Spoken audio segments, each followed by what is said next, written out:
Hey guys, and welcome back to another Factorio guide episode here in this series. And as always, I am here with MadZuri. Greetings. So yeah, we have a pretty good plan here of what we're going to do. Zuri has some stuff he wants to set up, which will really help us here in the long run. Yes, I plan on building the inserter chain for what's going to be Blue Science.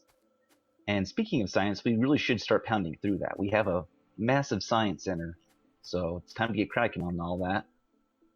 Yeah, definitely a good point. When you have a science setup like this, it's good to just kind of blaze through it as fast as you can. I mean, there's no reason not to. Let's see, what do we want here? Science. I guess we could grab like oil processing. It doesn't really matter since it will go through it so fast. And yeah, so as I already mentioned the inserter chain for Blue Science. We haven't unlocked Blue Science yet, but you unlock it via batteries, I believe, if I can find it. And Blue Science takes smart inserters. And those take fast inserters and circuits, and the fast inserters obviously take inserters. So yeah, so we're going to set this chain up just kind of to give you a reference of what's going to go here. It's going to seem silly to put the gear factory here, but I think it's a good idea because I like to have a dedicated gear factory for the inserter chain, and these gear factories over here are for the periodic use stuff. Right. Yeah, exactly. Because the gears, or the inserters take quite a few gears, so it's really smart here to have a dedicated one.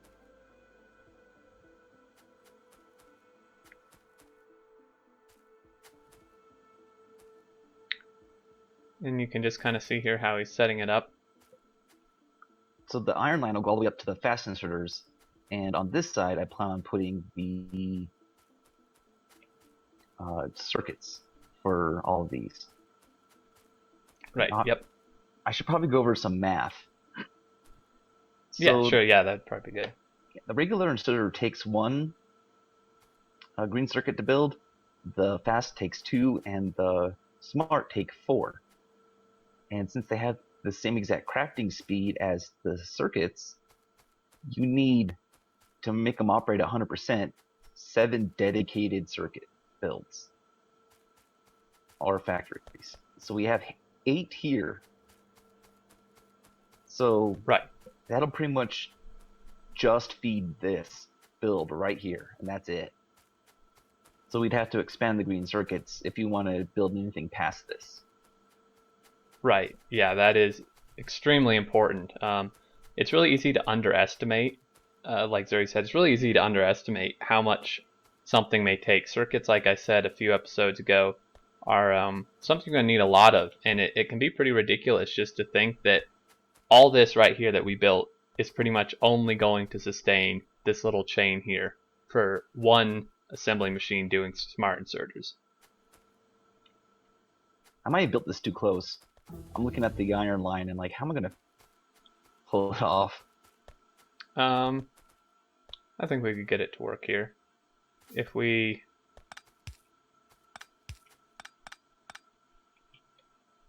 something like that.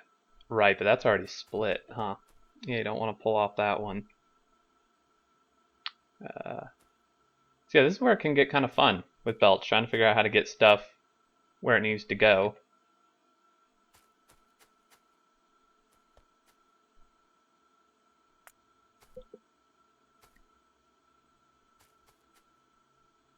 Yeah, I think that'll work the way you're doing it. Yeah, I plan on cleaning all this up later. Yeah. So yeah, this guy's going to come down here, and then we're going to bring circuits, as he said, over here. So I will bring a belt down for that. And yeah, so Blue Science is probably, in my opinion, I would say it's probably one of the most complicated things you're going to build in Factorio, just because it requires 4 different ingredients, all of which are, I guess you could say, end products, right? So they're complicated. It takes batteries, It takes advanced circuits, which we haven't unlocked yet. It takes smart inserters, and it takes steel. So steel's really the only easy one. The others take quite a bit of doing just to get going.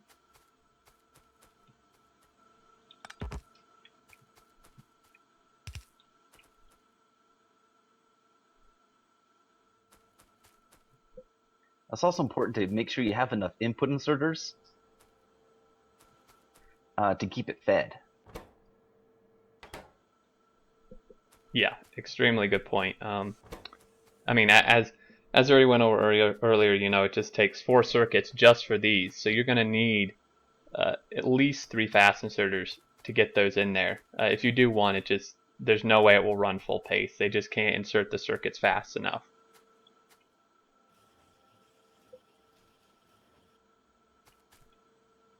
And it looks like we have the one inserter there that's not powered. There we go. And you can see Zuri's just using direct insertion here again to get the gears into this and then the inserters down the chain. This is really good. It saves space, and it's just great because you can use a stack size bonus. I'm gonna make a small box for personal use. Hopefully it doesn't drain too heavily. Yeah, hopefully not. And speaking of the stack size bonus, I went over it I think a little bit, but essentially you can get the upgrades here, the inserter stack size. What this does is it allows inserters to take multiple items from one container to another, and containers are like chests or cargo wagons, and it also counts as sibling machines as a container. So these inserters can move multiple items at once, if the items are there, of course.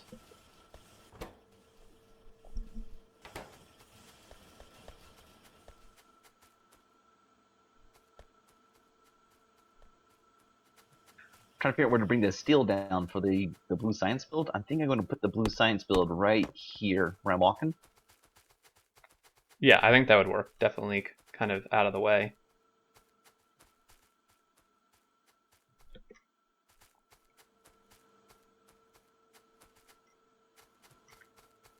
And while Zuri sets that up really quick, we should go over here the production screen. So you can access this screen by hitting P. I probably should have gone over this earlier, but there's just so much to talk about. Again, if you hit P by default, you bring up this screen, and this is very helpful and just really interesting to look at. This shows your production for like the top, what is it? I think it's like, well, I don't like 20 items or something being produced, top several. And you can sort it by time, so in the last 5 seconds or a minute, 10 minutes, hour, so on and so forth. So I like to kind of look at it a minute because it seems to even out a little better. You can see here we're producing about 775 copper cables a minute, and we're producing about 500 iron a minute. And you can look here, it's really helpful to see how your factory is doing, where some bottlenecks may be, because you also have your consumption over here. And you can see our consumption matches here for our copper cables, our production, which means it's pretty much fine. If the consumption is higher than your production, obviously you have an issue somewhere because you're not producing enough. This is also why I stay away from most of the buffer builds. It masks any kind of imbalance. So you may think you're doing fine, like if you have a box full of green circuits and you're plowing through your research, and then the box empties, and suddenly your 2 green circuit factories no longer can feed your science center, and everything grinds to a halt. So I usually generally avoid any kind of buffer system to avoid that kind of confusion and masking of problems. Exactly. Yep. So yeah, buffers. You know, a lot of people put chests like for sometimes like somewhere in their iron or copper flow or something. And Zuri's completely right. It'll just kind of mask the problem until you are consuming more than you can produce, and then it's kind of too late. Then you have to play catch up to fix it all. So definitely something good to know. And one thing here is the production graph, I believe, it does not show oil. It will show like plastics and stuff because they're a solid, but it will not show you like how much oil you're producing or consuming Just a quick note there, if it never shows up, that's why.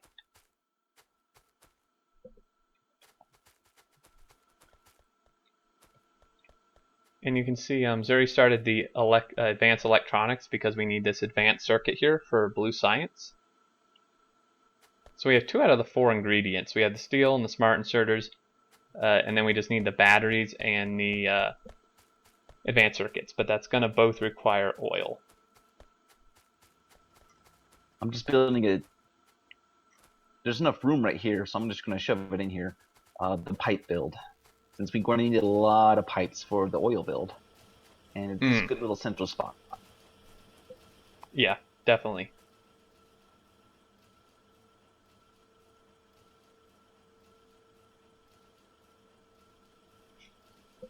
Yeah, so you're gonna need a ton of pipes for oil. You can craft them manually. It'll just take quite a while because each underground pipe takes 10 pipe, 10 normal pipe, right? So whenever you go to craft one, you're gonna have to make the pipe in your hand and stuff. Doing it how Zuri's doing it here just really helps speed it up. It takes about 10 above ground pipe to feed a single underground pipe, so I'm not even going to worry about that ratio because it's impossible to feed it anyway. Yeah.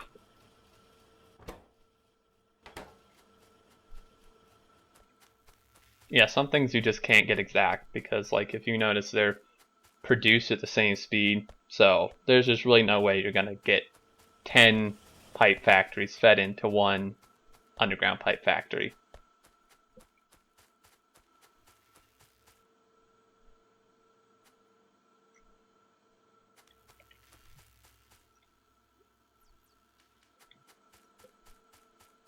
So oil, if we look on the map here, you'll notice we have these pink dots are oil. There's a little bit here we've covered up a bit with a belt. There's 2 over here to the west, and there's a pretty big patch up north here, which, I mean, any of these will work. And oil is a little bit different as I lag here. It's probably my fault, I'm sorry. It's all good. My internet's pretty bad too, so. So you can just see what Zuri's done here. He's put a box actually for both the underground and normal because it's good to have both. And of course limiting it so I don't flood or drain all the resources. Yep, definitely a good thing to do.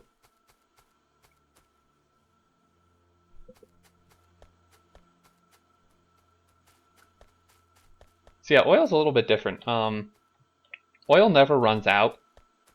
It will decrease, but it only goes down at a minimum to 0.1 per second or 10%. If we find one, you'll see that it has a percent over it, and then that's just when you actually put a well there, it's kind of converted to a number. So the oil will decrease here all the way down to 0.1 or 10%, and at that point it can never get lower, so the wells will always run.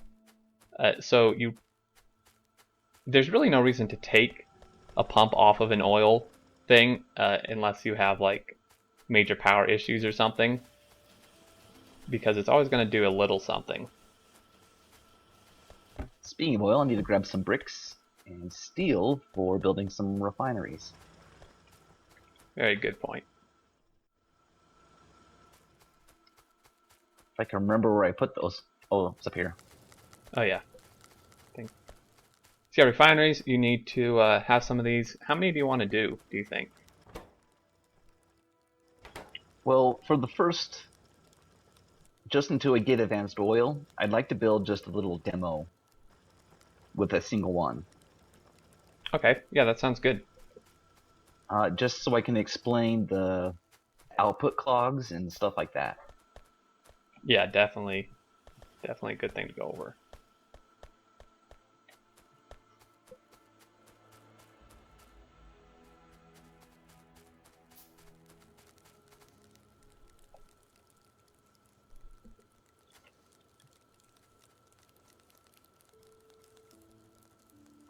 I'm also trying to figure out where to put it. I think The ones to the west, there's those two sitting there. I think that's a good spot for the oil demo. Yeah, I think that's good. Pretty wide open. These oil wells are pretty decent as well. So you're going to need pump jacks, obviously, to get the oil. And like I said just a minute ago, when you place them over it, the amount is going to go from a percent to a number. It's going to be the same. So this would produce, I mean, you can see here, 2.2 a second.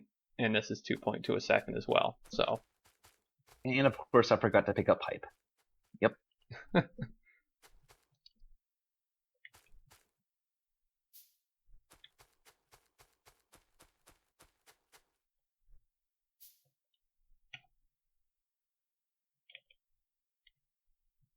so we've had some more attacks. There's this base over here to the east. I think that's where some of the attacks are coming from.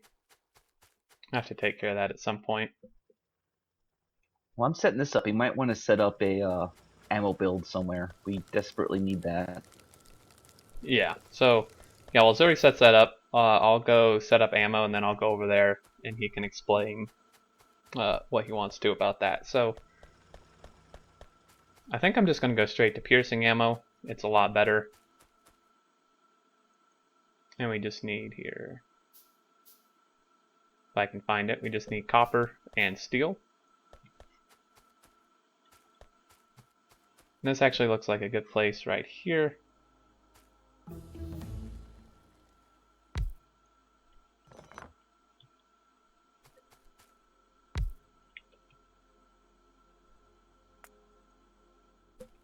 Okay, so I'm just going to set this up and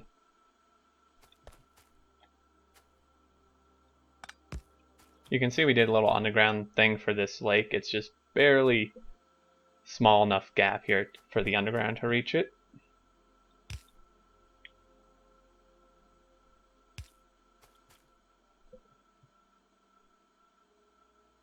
And you can see that the piercing ammo takes 5 copper and 1 steel. And normally I would put a lot of inserters for the copper, but since the ammo does take 3 seconds to make, and it's actually going to be longer than that, obviously, since the assembling machine only crafts at 0.75, I think 1, maybe 2 fast inserters should be enough. So it's just kind of good there to, look at your times, look at what's required, so you don't way overdo or way underdo what you need.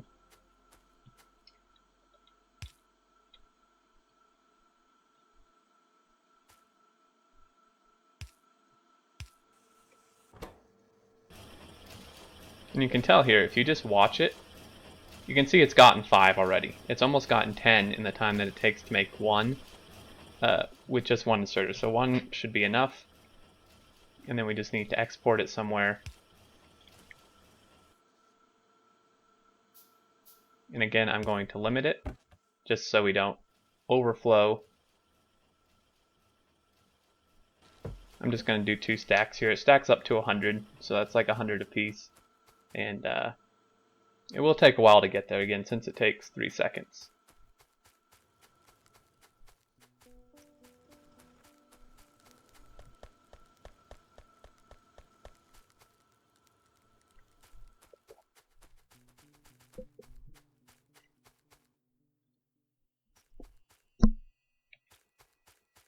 All right, we don't have advanced oil handling, so I can't put the lube into a tank yet.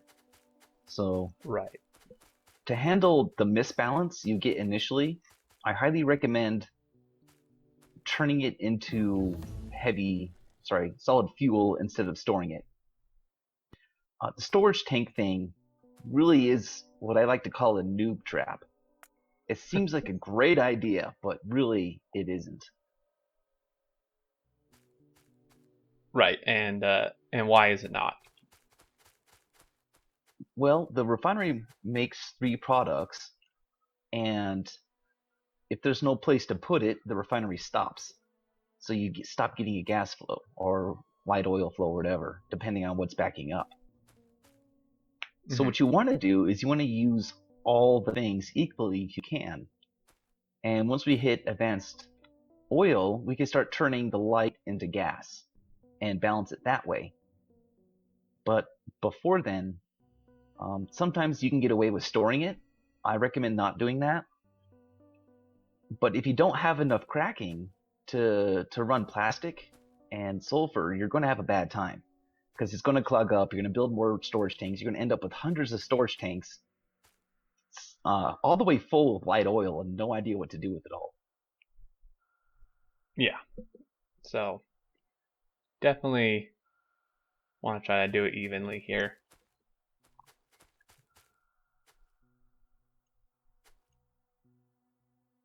And Zuri did mention this. This creates three things. It takes 20 oil, I believe, or 10. I always forget. 10. Sorry, 10 oil. And we're lagging pretty bad here for a second. It takes 10 crude oil, and you get 3 heavy oil here, which is this one, 3 light oil, and 4 petroleum gas. Petroleum is what you're going to use the most of. Just because you need it for batteries, you need it for plastic, so on and so forth. So you will need some lubricant because you will need it for the last level of belts as well as electric engines. But as Zuri said, it's good to balance things out. And right now we do not have advanced oil processing. Once we get that, it changes the recipe a little bit. It takes water then, and you get different values there. You can see 1 heavy, 4.5 light, and 5.5 petroleum. And it also allows you to crack heavy oil into light oil, and also light oil into petroleum, which, just as Zuri mentioned, you will want to definitely do.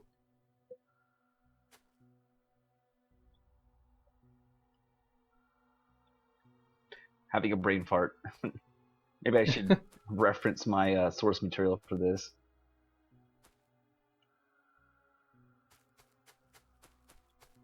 But yeah, one refinery is not going to feed this, like, at all. No. And I prefer direct insertion between sulfur and sulfuric acid. Mm-hmm. Yep, definitely. We also need to find a way to get water down here. That should be interesting. Closest lake is like over here. So I'll just go grab a ton of pipes.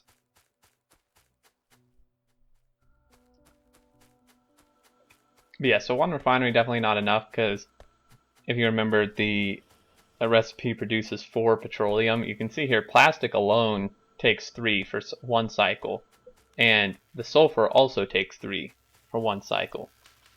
So that's going to be more than one can produce. And yeah, typically I like to start with at least 2, sometimes more than that.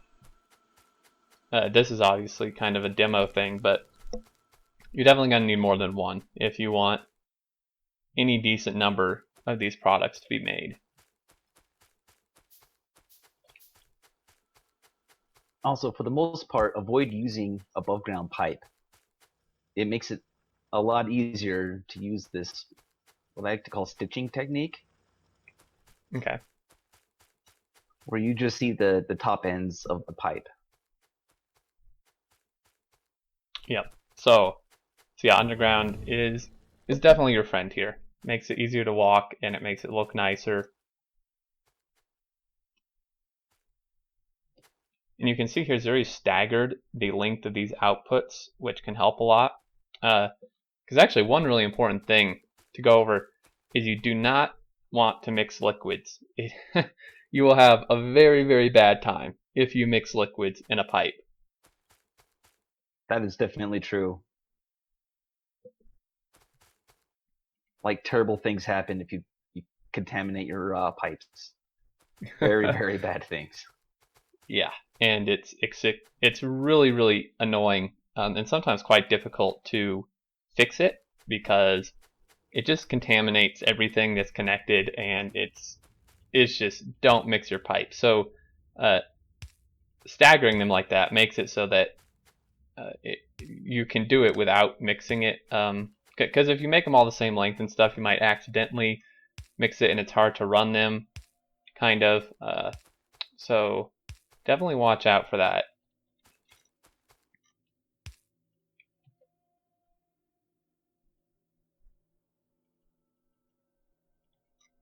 Also, we gotta belt this stuff over. Good times. Yeah, yeah. So oil And bring is gonna copper be, and such over here. yeah, and coal somehow.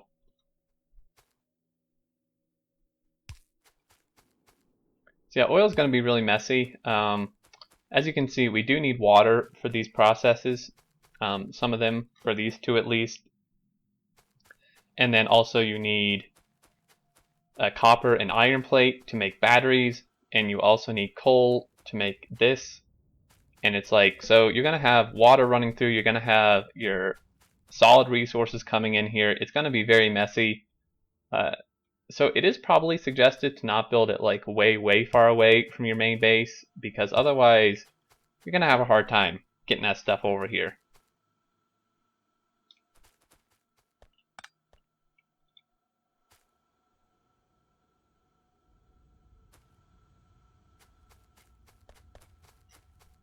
All right, we can start feeding this what's going to be solid fuel into boilers and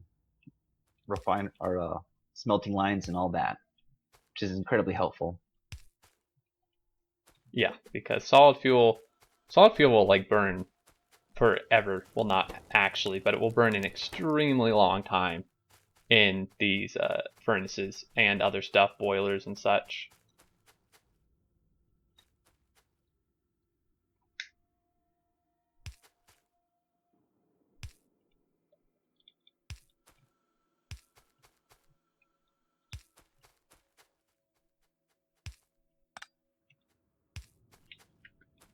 And just as a quick little thing here, just to show, uh, as we mentioned, you don't want to mix pipes. It can be kind of confusing sometimes what will mix, like what will cause a pipe to connect to another one. So underground pipes, they won't connect to each other unless it's straight on, right? So I connect it this way, that's the only way they connect.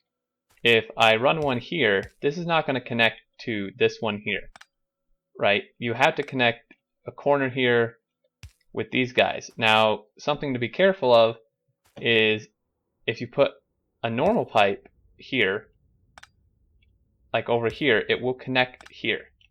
Now this is an underground, right? So this didn't connect. But it's just, you have to be careful sometimes, because you can, I still do it sometimes, is you can accidentally get these connected.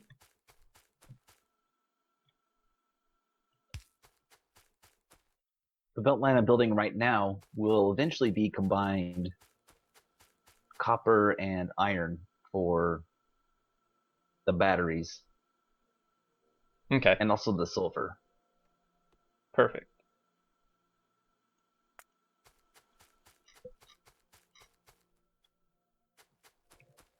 Whoops.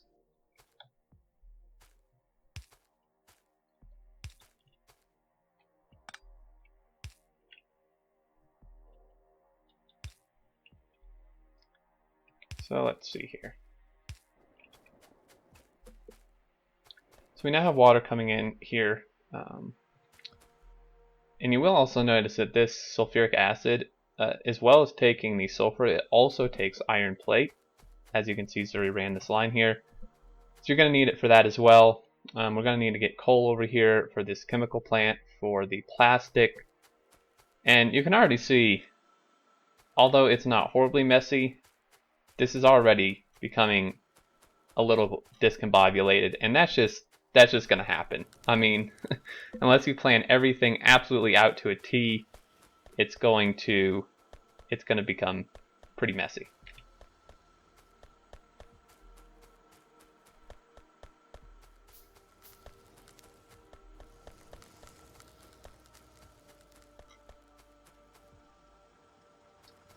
So for coal, do you think it would be a bad idea to split some coal off that's coming into our smelting, or should I just do a whole new one?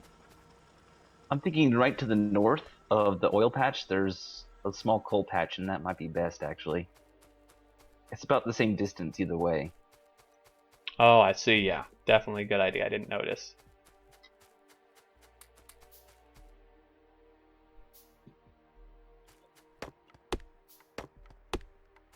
So yeah, just gonna grab this here. If we see plastic takes a coal, it takes 1 second. The miner has a mining speed of 0.5. I'm gonna do, I guess, 2 just to be safe. That may be a little overkill. I'd rather have overkill than not enough.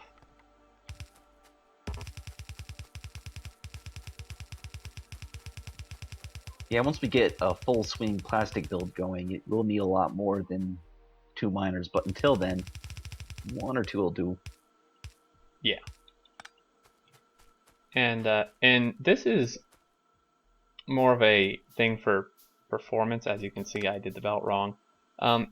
You do want to try to avoid having massive belts. I've seen actually, and I'm sure Zuri has as well, seen a lot of people asking newer players like, why do trains when you can just belt the resources like halfway across the map?